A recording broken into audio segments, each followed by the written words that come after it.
Welcome to the Irish Farmers Journal Weekly Podcast, brought to you by Ornua, the home of Irish dairy. Hello, Patrick Donohoe here, news editor with the Irish Farmers Journal. I'm joined by Irish Farmers Journal dairy editor Jack Kennedy here to discuss the 2014 Irish Farmers Journal KPMG milk price review. Jack, who came out on top this year? Barry Rowe came out on top this year, Pat, for the third year in a row. Barry Rowe, the small West Cork co-op that are part of the bigger Carbery group, came out on top with a good milk price of 37.4 cent per litre. How can Barry Rowe and the West Cork continue to come out on top in this? There's 3 in a row now for Barry Rowe. Yeah, well, I suppose, one part of it is obviously the very good milk solids and the very good quality milk. Secondly, I suppose they're part of the Carbery group, which brings efficiency in terms of collection of milk and in terms of marketing that product out of Ireland. And I suppose the third important point to mention is that there are other investments in that Carbery group that are also feeding back to dairy farmers, whether it's like Barry Rowe, they have an investment in pigs, they have an investment in Clona Dairies, and they have investments in other buildings that are bringing a return back to dairy farmers. The average price, what was the average price in 2014? The average price in 2014 was 36.4 cent per litre.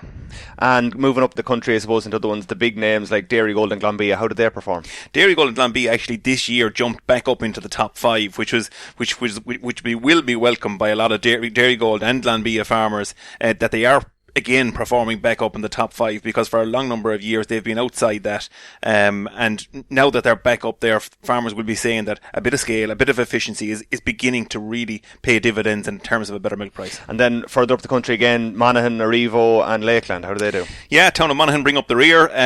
They would be suffering, of course, with poorer milk constituents, so they've poorer fat and protein, and hence they won't pay as big a price because they're getting less fat and protein from their dairy farmers. But yeah, look, it's disappointing from Town of Monaghan. They're consistently in the back end of the milk review. Arrivo, again, not a bad performance. Again, there wasn't much between them, but a cent and a half a litre away from the top of the milk price review. So the farmers in the West will be a little happier compared to the Town of Monaghan or the Lakeland milk suppliers. And just talk to me about the credibility that the milk review has, because we have the monthly milk leagues, but this is the big one that every dairy farm in the country looks at. Yeah, there's no doubt about it. The simplicity of this league is what makes it important. It simply is the amount of money that a co-op or a processor pays out divided by the total litres to get your cent per litre price. So if all the bonuses are in there, all the milk quality constituents are in there, and essentially is the total money, the pot of money that processor pays out divided by the litres to get you a cent per litre price, and we can rank them for all processors in the review. So what, average price of 36 cents for 2014, 2015 looking slightly less positive. We're coming into an important period now, the last peak month of the year, and prices to be set in the coming weeks. What's it looking like there? Yeah, there's no doubt about it. Prices are going to be back a lot in 2015, and we're looking at prices closer to 28 and 30 cents a litre on average probably for the year as it stands as we speak here today. God only knows what will happen in the next couple of months, but definitely it's going to be back 5 or 6 cents a litre on average from where we were in 2014. So Jack, just finishing up then, is it just milk price that the milk review is based on? Yeah, well, essentially the piece that ourselves and KPMG do is a review of milk price. But this year, in the journal, we have kind of broadened it out a little bit because, sustainable dairy farmer returns are based on just milk price. You also want to know, is the co-op making a profit? And also, is it growing? Is it putting an investment strategy in place to make it a bigger and better co-op in coming years? So we do a bit of a review on milk price, yes, and that's the piece that's reviewed by KPMG, but we also talk about profitability and the investment strategy of the various processors. Perfect. Thanks a million, Jack. And of course, Jack, we have an extensive 6-page coverage in the Farmers Journal this week, as well as on farmersjournal.ie. Absolutely. We hope that you're enjoying this Irish Farmers Journal podcast, brought to you by Ornua, the home of Irish dairy. Find out more at farmersjournal.ie. This week we had a joint visit by top European Commission officials from both agriculture and climate change offices, who are preparing legislation on greenhouse gas emissions from agriculture and forestry. The Irish Farmers Journal online editor Thomas Hubert met them in Dublin and joins me now. Thomas, what's coming down the line for our listeners? Well, what we know is that the European Union has committed itself to cutting emissions by 40% by 2030, and land use, any form of land use, forestry, agriculture, etc., will be part of that. That will be regulated early next year with new legislation coming in. And the Commission has been consulting the industry, member states, NGOs, and all that. So we've detailed coverage of that this week in the Farmers Journal and at farmersjournal.ie. And we can hear now from Peter Verheyen from the European Commission's Directorate General for Climate Action. From our point of view, there are significant mitigation potential still in both areas on the non-CO2 agriculture emissions, but also in the sectors associated to land use change and forestry, related to cropland, agroforestry systems, afforestation, forest management. There are a lot of specific measures through which basically the overall balance from this sector could be further improved. Similarly, in view of the agriculture sector, we see that we have started to implement a lot of win-win measures such as better manure management, improvement of fertilizer efficiency, increased livestock efficiency, but there are also new measures, optimization of feeding of livestock, nitrification inhibitors, and other possibilities which could be further expanded and incentivized in member states, but of course always depending on the specific circumstances in individual member states.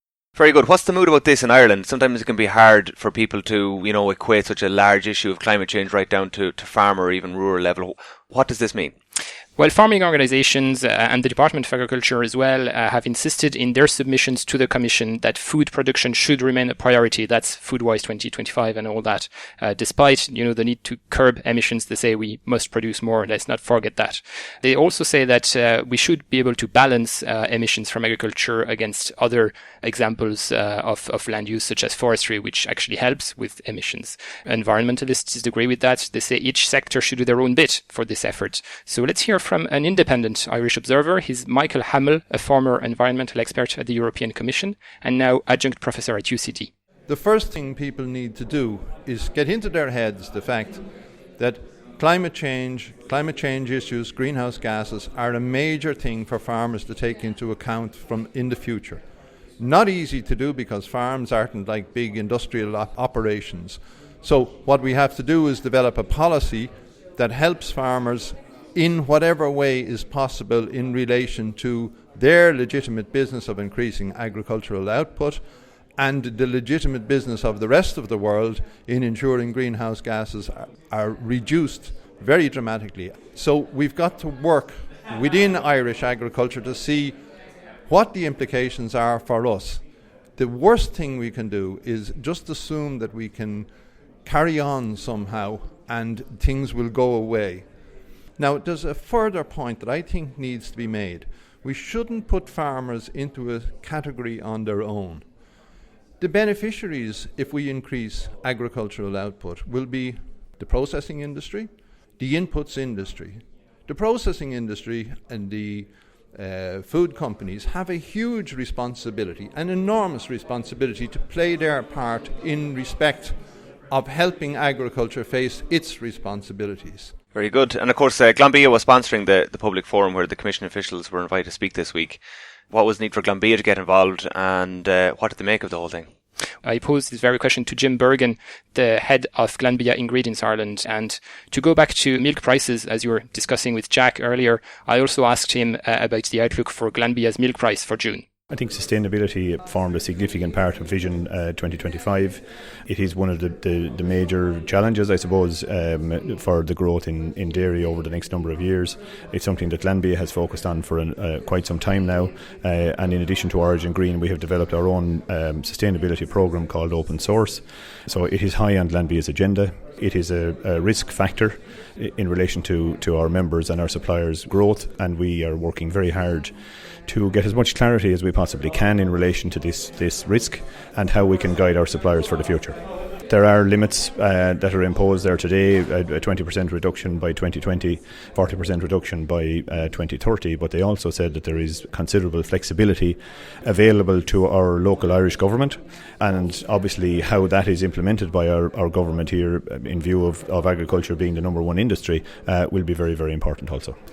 Now, in the coming weeks at Glanbia, you have another piece of news coming your way. You have to make tough decisions on milk prices. How are you approaching this period, and how is the support fund in Glanbia doing in terms of supporting farmers with prices at this stage? Yeah, well, I think the first thing to say is that Glanbia went through 2 phases in 2015 of guaranteeing the milk price at 30.5 cents a litre, and that was all the way to May, despite the fact that we had very negative markets during most of that period. We have, I think, worked very, very hard to support the milk price up to one of the peak months of May. Unfortunately, the outlook for the second half of the year, I think by all commentators at this stage, is that the markets have weakened further and that there's not really an immediate correction on the horizon. So I think most commentators are now saying that it'll be early 2016 before we get a recovery. So we will review that with our board and be as positive, I suppose, as we can for our suppliers in view of that negative situation, and we'll do the best we can. The Irish Farmers Journal Weekly Podcast, brought to you by Ornua, the home of Irish dairy. This week also saw the launch of a new training programme for young farmers who want to keep learning new skills after they finish college. My colleague Amy Fitzgibbon got more details from Sean Finan, the president of Macra Feirme, the organisation which is behind the course. The Young Farmers, Macra Young Farmer Skills Nest programme is a programme which we're hoping to roll out over the next year. We're packaging all the modules in what we call the Farm Cert for young farmers. This is a complete training programme for young farmers which follows on from formal education. What we have found as part of a training needs analysis which we have carried out, which we were delighted to get support from the Irish Farmers Journal to carry out earlier in the year, that young farmers wanted some informal practical training courses that would help them in their day-to-day business on the farm. And the need was to be focused on 3 main areas: business, technical and personal, while at the same time keeping a practical side to the programme. So we're hoping over the next few weeks now to roll out the programme to Macra members right across and young farmers across the country. And how does the funding work for it? We received, we're delighted to receive some funding from SkillsNets, which is part of the Department of Education and Skills. That provides 50% funding for any course that we roll out. So every course that we carry out, SkillsNet will contribute 50% to the cost of the course, and the participant will contribute the remaining 50%. Okay, and this year the scheme is going to be focused on 3 counties or regions. And so how will the various counties be applying for the programme? Yes, in overall we're looking at 3 pilot areas, one in Munster, one in Leinster and one in the Northwest. And them pilot areas will be the core focus areas for this project. But young farmers in other counties can also participate. But we would be expecting that if a county is the pilot area, that they would identify a number of young farmers that would complete all 12 modules to get the Farm Cert. And then if there are other areas outside of the pilot areas that would like to avail of courses, they just need to contact Macra Feirme National Office. If they have a group of young farmers that want to get together to do a certain course on a particular topic that they wish they want to be upskilled on, then we will organise that course for them. Okay, and will there be any terms and conditions around their applications? No, the only terms and conditions is that you will have to be a Macra Feirme member. So if you're a young farmer at the moment and you're not a Macra member, then if you make contact with us here in the office in Dublin, then we can put you in touch with your local Macra Feirme organisation or club, and you can sign up. And once you sign up, then you're free to take part in all the programme areas. And when can they start making these applications? Coming into the summer period now, we hope to just develop the modules. We also have to consider and to identify the pilot areas now over the next 4 to 6 weeks, and then we will be rolling out the programme from September on. Are you worried at all about the uptake? With the Broadmoor research carried out, found that 28% of the young farmers had a definite interest and 22% had considerable interest. This was the survey you did before you set up the programme. So how are you going to promote the programme to young farmers to make sure that enough get into the scheme and take full advantage of it? I think the most important part of this is that the courses deliver for young farmers, that the courses are practical and that they actually give the young farmers and equip the young farmers with the skills they need to help them on their farm. And I think if the courses are practical from that point of view and young farmers that participate in the pilot areas see a benefit for them in taking part, I think the word will spread within the organisation that this is something that will be of benefit to all farmers. And I would hope that then that would encourage more people to get involved. And as the courses evolve, we'll be doing feedback and learning from the experience. So we'll have to find out if there's changes that need to be required as we go through as well. But we will have to adapt as well to ensure that we are delivering the courses that young farmers want, that will help their technical efficiency, that will help them on a business level, help them on a personal level, as the training needs analysis has identified. So it's all about the delivery, it's all about high quality delivery, and it's all about relevance to their enterprise. And I think if we can get all of that together and get all of that right, then I don't think we'll have any issue in encouraging young farmers to take part in this, because they will see the benefits and the tangible benefits to them within their farm gate, within the farm business. Isn't a further training programme like this for young farmers well overdue? Yes, and the focus, and I want to make it clear, the focus of this is not in any way to compete with the formal education system. That has its part to play in the whole system, and we are fully supportive of the formal education system and always call for to ensure that it's resourced adequately to deliver for the needs of young farmers. This is a follow-on programme following that. It's where young farmers, after a number of years finishing in agricultural college, identify a need to upskill themselves, and this is where this programme comes in. It's a further add-on continuing professional development course as a follow-up to formal education. It helps young farmers that maybe have an area that they haven't maybe a skill in, that they want to get skills in, so it helps them in areas outside of what they would have learned within their formal education. While I have you here, Sean, as well, are there any other exciting announcements from Macra we can look forward to in the coming months? Currently judging is commencing for Young Farmer of the Year, or ongoing for Young Farmer of the Year competition. The final of that will be held on the 1st of September in Ballina, County Mayo. So we're looking forward to that competition. And we also have an exciting event coming up on the 22nd of July in Burr in County Offaly. It's what we call a Young Farmers Positive Forum. It's where we're challenging young farmers to be technically aware, efficient in everything they do, and we're bringing them down to Burr to there'll be 2 farm walks, one on a dairy farm, one on a beef farm, where we'll be reviewing some KPIs in them farms and what young farmers need to do in their own businesses. And then in the afternoon we will have a series of information hubs in the Burr County Arms, giving out information to young farmers, one from representatives from the Department of Agriculture, from GrassTech. We're delighted to be associated in this initiative with AIB Bank, so AIB will be there to give guidance to farmers in terms of applications for loans and the options available to them in terms of finance.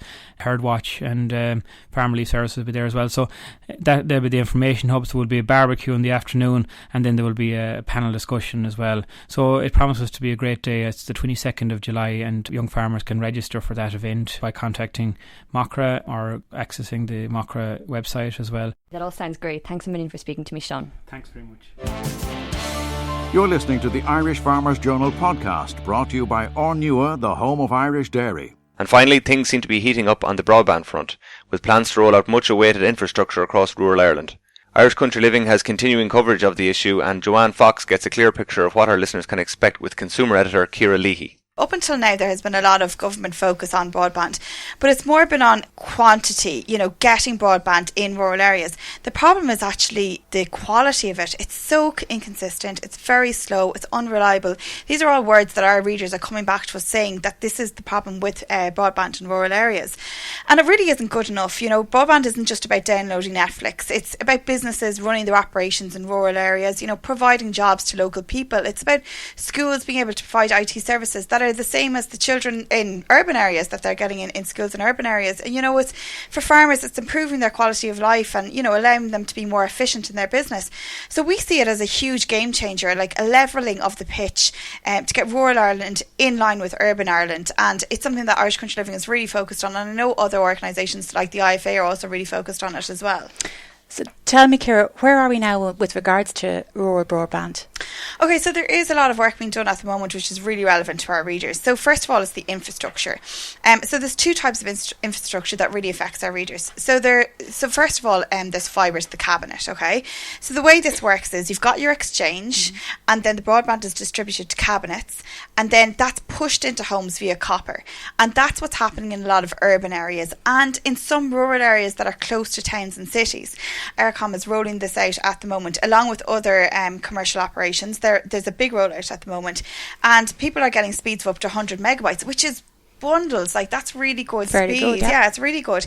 So today 1.2 million houses have access to these speeds. By the end of 2016, the intent is that it's going to be at 1.6 million will have access to these high broadband speeds. So that is work that is being done at the moment.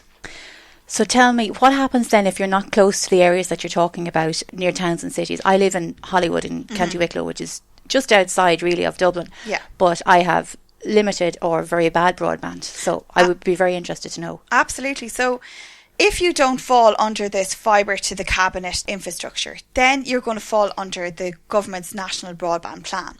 So the way that's working at the moment is there's a strategy which is now in its final stages, and it's going to go to tender at the end of the year, which means they'll be looking for a provider, a company to roll this out.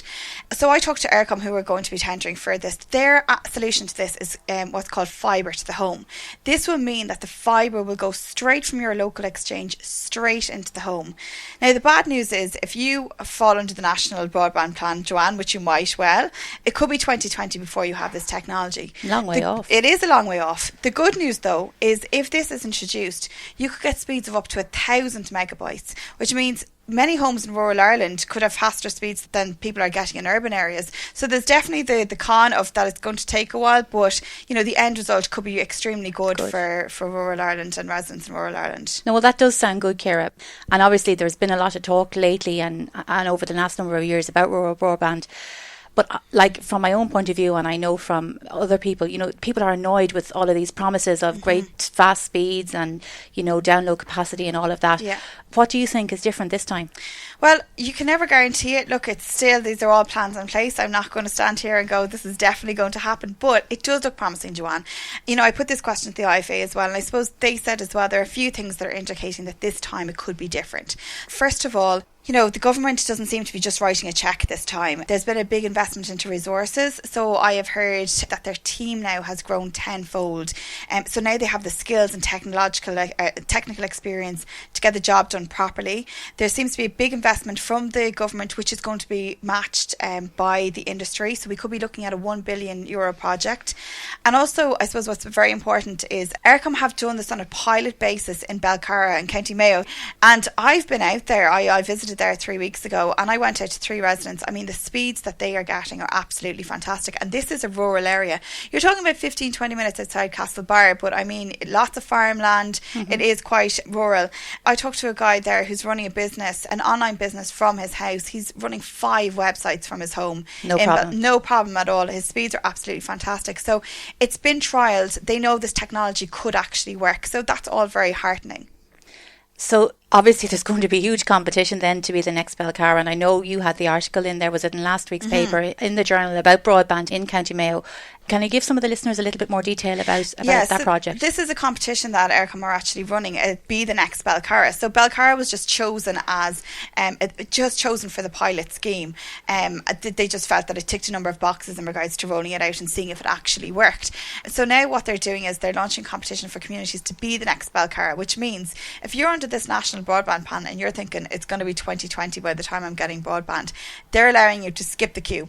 So your community can come together with an application for this competition to tell them why your community should be the next, you know, how it's going to help business, how it's going to help schools, how it's going to help residents. So all the details of that is in this week's Irish Country Living, and for more information as well, you can log on to firerollout.ie. That's got all the competition details. That's great. Thanks, Ciara. Thanks very much. The Irish Farmers Journal podcast online at farmersjournal.ie and on iTunes every Thursday. Brought to you by Ornua, the home of Irish dairy.